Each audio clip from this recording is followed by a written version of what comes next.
ahead and get started. At this time, we have defensive coordinator Jeff Koonz. Questions for Coach Koonz? Greg? So Jeff, start with, what is it that you would hope to try to improve upon? I mean, you're two-thirds of the way through the season. There's only so much you can do, but what areas do you want to see it get better?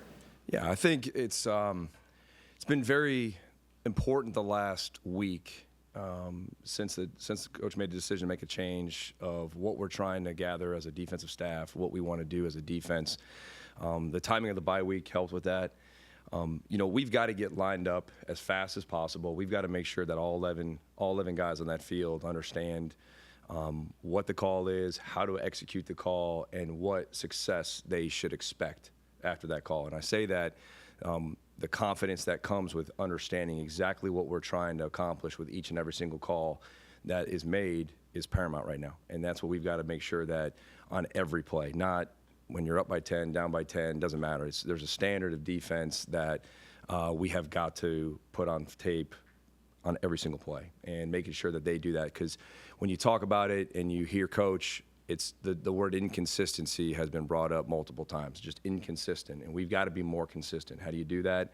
By practicing being consistent. And with this, there's as much of an organization part of this and a day-to-day and a game planning and a Monday, Tuesday, Wednesday to prepare for Saturday, not just, hey, who's calling the plays now? There's a way more that goes into it. And then what are you doing at practice and how can you simulate those things? With that consistency, now that's hopefully where you see the takeaways and getting the ball back, reducing the amount of possessions that we're going to play on every single game, and understanding that that's a huge part of it, And so those are two. Obviously, an increase in takeaways and a more consistent brand of football is what we're hunting for right now. There's no issue in pressuring the quarterback. There's no issue with tackles for loss. There's no, we got to eliminate explosive plays. We got to be able to look at the end of the game and say, hey, we made them earn it. You go back to Arizona and we had a 14-play drive in the first half. Like, no one is sweating about a 14-play drive. We had some third downs that we could have gotten off the field. Well, you go correct those and you say, okay, you made them earn it. It wasn't an explosive here, an explosive there. It wasn't a chunk play for 50, and we got to eliminate those. How do you do that? Again, it goes back to being consistent with the alignment, the assignment, the eyes, and everybody understanding how their 111th ties into the guy next to them, the guy in front of them, and the guy behind them. Do you feel ready for this opportunity? Coach Brown mentioned you turned down other similar opportunities in the past to stay. And yeah, 100%. It's funny. Over the last week, this is a part of college football. This is part of coaching in college football, and this is not something that's easy for anybody to go through. This is not a promotion. This is an obligation. This is a opportunity right now for us to play really good football in the month of November as a defense and as a team, and that's the objective. That's how I look at it. And I've been doing this now for over 20 plus years in college football, and I think the history, the different systems that I've been through, when you go back and you look through what I've had the opportunity to be a part of in the 4-3 defense when it was alive and rolling back in the early 2000s in the Tampa 2 and would derive from what Monty Kiffin was doing in the NFL to the 3-4 defense that Coach Saban, who just retired, was running, and Coach Smart and all those guys are running right now, into the 4-2-5 defense, which I was a part of for 7 years at 2 different schools, into the 3-3 stack defense, which was derived from what Rocky Long was doing at New Mexico and San Diego State back in the day. You look at all of these things, and now we're in this 3-4 structure that I'm now in year 6 as a part of it, and the beautiful thing of it is it's a part of all of it. And at the end of the day, no matter what system you're in, it's 11 guys that have to play with relentless effort, have to play with unbelievable technique, and they have to strain for each other. All right, and that's at the end of the day, that's the most important thing right now, that guys are straining, guys are getting to the football, and they understand why we're calling what we're calling and what the outcome should be expected out of that. Some pre-snap things and some post-snap things in terms of being more consistent. Yes. One more of a problem area than the other, and how do you address each one of those, especially the pre-snap stuff? Yeah, well, I think pre-snap, obviously, the proof is in the film. I mean, you can show guys the film and say, hey, this was the look, This is what the offensive line saw, so this is how they ID'd it. This was the look. This is what the quarterback saw. This is why he went here with the read. And you're continuing to educate. And whether it's a freshman, whether it's a senior, it doesn't matter. They're all still learning because they're going to see plays on that Saturday that they weren't prepared for. In this conference, at this level of football, they're all going to play based off of their instincts and based off of what the base fundamental teachings are. It's not going to be cookie cutter. It's not going to look exactly the way it looked in practice. As much as we're going to try as coaches to make it like that, that's not going to happen. So educating them and letting them learn from their experiences so that now we can put them in a position to understand that and hopefully be 2 steps ahead the next time it happens. So pre-snap, there's a lot of education going based off of the film and what we've done. This bye week was no different than the first bye week. We did a ton of self-scout. We did a ton of self-evaluation, a ton of self-analysis, and then used certain things in the practice days that we did have last week and into yesterday. So that's a huge part of it. Post-snap, it's about execution. And the best part of execution is making sure that 11 guys have the correct alignment, they have their eyes in the right place, they've made any necessary communication pre-snap, and all parts are in sync. And that's something that we've talked about the last week is all parts are in sync. Or it's the front, the linebackers, the DBs, whatever that is, everybody's in sync and everybody knows what the expected outcome of the play is going to be. In our favor, and have a confidence with that. So there's a lot that goes into a pre-snap, post-snap. It all starts with getting our cleats in the ground and being ready to play when the ball is snapped, What is the difference between coaching one segment of the defense and then all of a sudden having the whole thing to worry about, including concepts and everything else? Yeah, I think going back to what we talked about a minute ago, everybody says, okay, there's a new play caller. Yeah, that's very true. But when you're coordinating a defense and you're coordinating a staff right now that's got 8 to 10 guys in that room that are game planning, that have different parts of what their expertise is, and then you're going to work and you're going to organize a practice on what plays you're going to see during that practice, how you're going to rep, the tempos that you're going to do, how are we going to instill those pre-snap pictures, how are we going to make sure that we're lined up post-snap and we're able to execute and go post-snap. And you got to see the big picture, and you got to see how one part of the defense affects the other part, and then you've got to be able to stand in front of the entire group right now and make sure you're tying all those pieces together. You can't have a functional defense right now that is the back end, the front end, the inside backers, the outside backers. It's one defense. There's 11 guys that are wearing that WVU logo, and they owe it to each other and to the people watching that game to make sure that they're all on the same page. And as in this role, that's the biggest difference, And you're always asked to be the head coach of your position group. Coach Brown says, "Hey, you're the head coach of the inside linebackers," or what I was doing with the special teams coordinator role over the last 4 years. At the end of the day, now, you're the head coach of the defense, and you got to make sure that everybody understands how important their role is, and they have the confidence to do their job. And that's coaches, that's players, and here's the deal. And the reason why this is an unbelievable opportunity, because there's several men in that room right now, in that defensive staff room, coaches, full-time analysts, GAs, that are very, very smart, that are very, very sharp, that have unbelievable work ethic, and that's not going to change. And the character of the guys in that room right now and the intelligence of the guys in that room is not going to change. And we're going to put our best foot forward, and it's just going to be my job to make sure that all the pieces understand how they affect each other. This type of change isn't easy for anybody, especially at the point when it happens, especially for young guys. How have the players, how have the young guys handled it? I think, going back to last week, I think there was some surprise. I think there was some, I guess surprise is the main word, caught off guard with some of the things. They're young guys. They're loyal. They've been around this staff the way it was and how it's been. And Coach was very involved in their recruitment and in all of those things. And it's difficult. The thing that I commend them on is how they also have come to the realization of, we play a game next Saturday, and we're going to Nippert Stadium. We're going to play Cincinnati in a huge Big 12 battle. And we owe it to the state of West Virginia and to this university to make sure that we have a defense that is going to play extremely hard and extremely fast and go give us a chance to win the game. And that doesn't stop for anybody. And that's any coach, that's assistant coach, coordinator, head coach, it doesn't matter. Just like if we have a player that's injured, the next guy has got to be able to step up and go do their job. And that's what we all signed up for. And I think it showed a lot of maturity from some of those young guys who, and some of our old guys that have been here the longest and have been part of this system and the dynamic of this staff the longest. It's just as hard for some of those guys. But at the end of the day, we play a game here in 6 days, so we got to be ready for that. How much play calling have you done in the past, and how different is that? Because you don't have a whole lot of time to, Yeah. research everything. Yeah, so the last time was 2016, my last year at Cincinnati, coincidentally enough, was the last year that I called the defense. It was a co-coordinator role.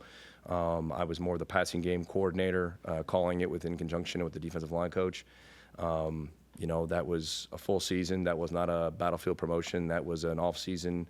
That was truly a promotion where the coordinator left, got another opportunity, and I was promoted into that role. Since then, I've been a co-coordinator for 1 year at North Texas, and then been a position coach ever since, and obviously taken over the special teams coordinator role here the last, whatever that is, 4.5 years now, I guess, over 4.5 years. I think it's this. When you're going through, when you're in this role, and it's for any position coach in major college football right now, especially at the Power 4 level in this conference, at a school like West Virginia, you've got very competent people in the room to assist a coordinator.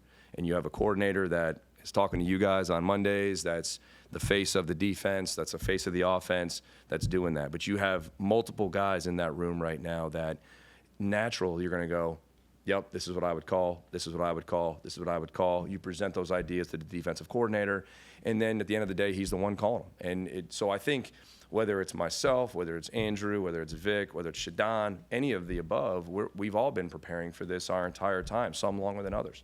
And now you're in this role. The only difference is now you're writing those down, and now you're hearing what other people think, and you're trying to formulate that game plan to the best of your ability, because now in that 40-second play clock, you're the one making the call and trying to give your guys the best opportunity. So I think it is different. It is new, but being prepared for all the situations in the game, being prepared for the field zones, being prepared for whatever. Every game there's a new adventure. We laugh about it.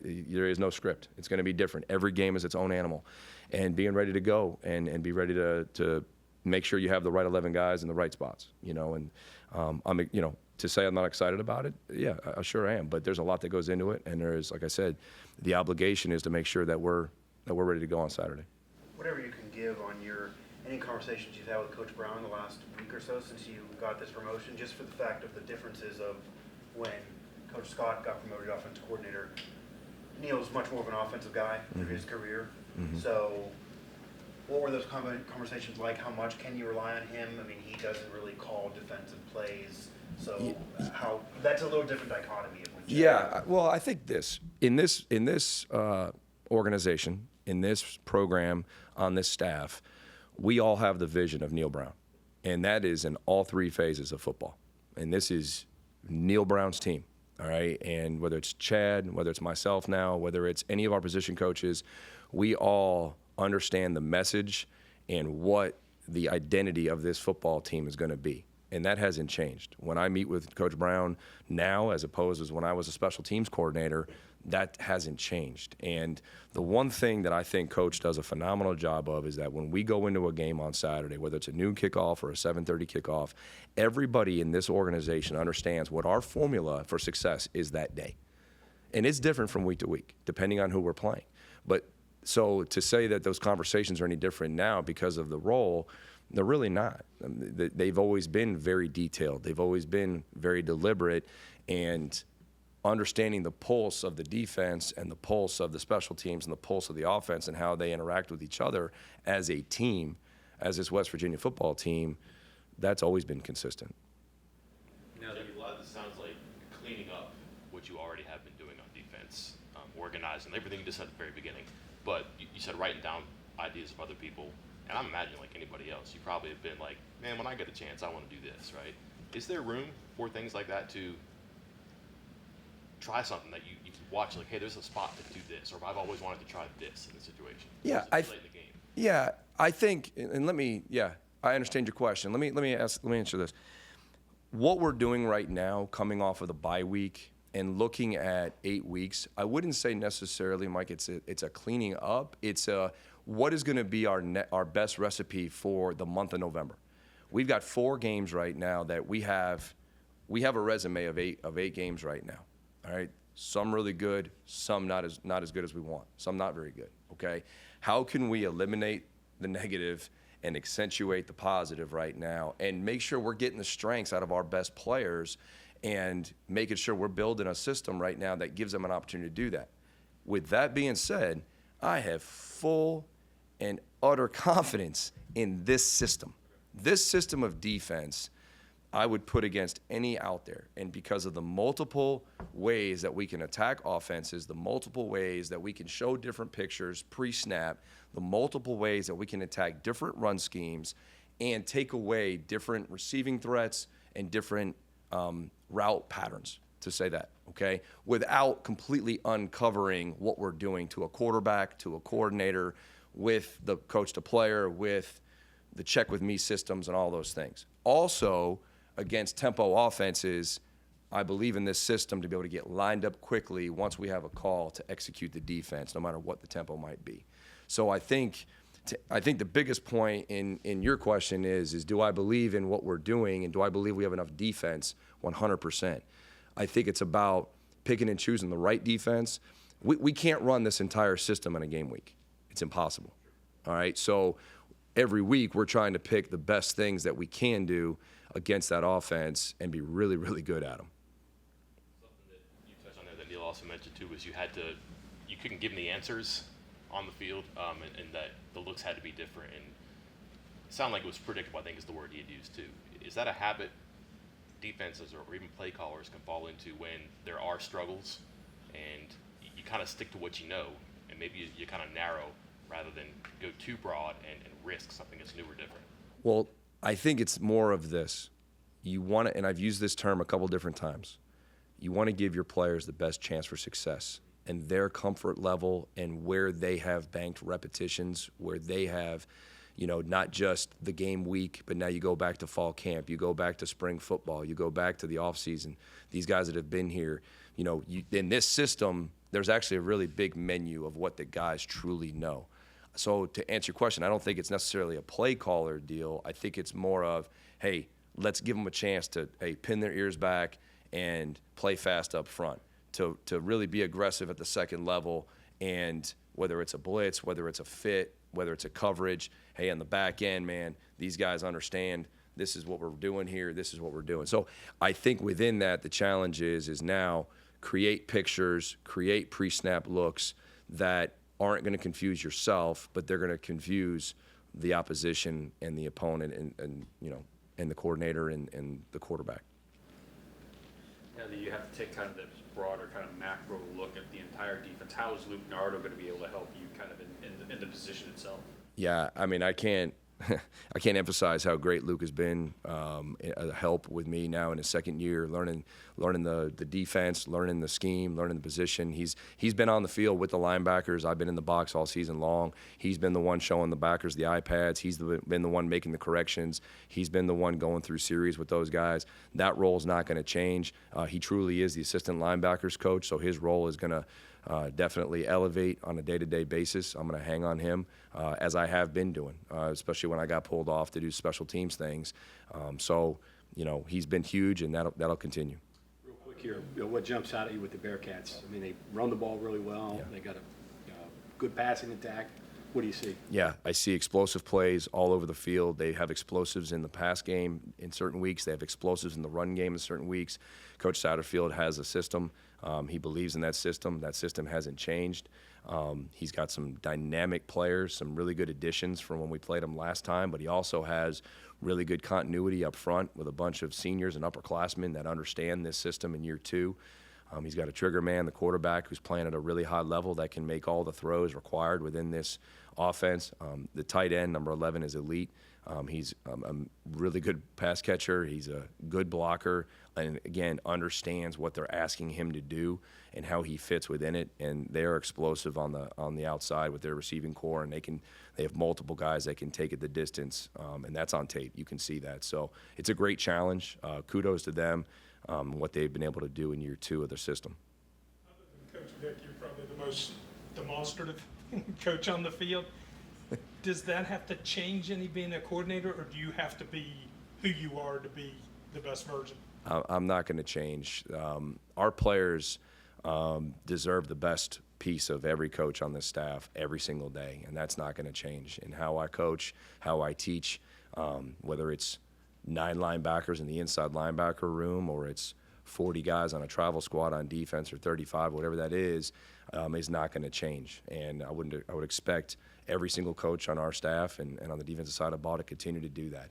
It's just a little bit different makeup now. It's a little bit different than it was, but who we are as a team, and I'll say this in finishing the answer to that, it's about our players playing, our defensive guys playing with that same kind of energy, that same kind of confidence right now, and attacking the football, whether it's in the run game or the pass game, and understanding right now that the expectation is that they go attack. And that's how we're going to practice, that's how we're going to play, and that's to say that's any different than it has been, I can't do that. It has been like that, but it's about doing it consistently, going back to where we started here about 15 minutes ago. Okay, thank you very much, Coach. Thank you.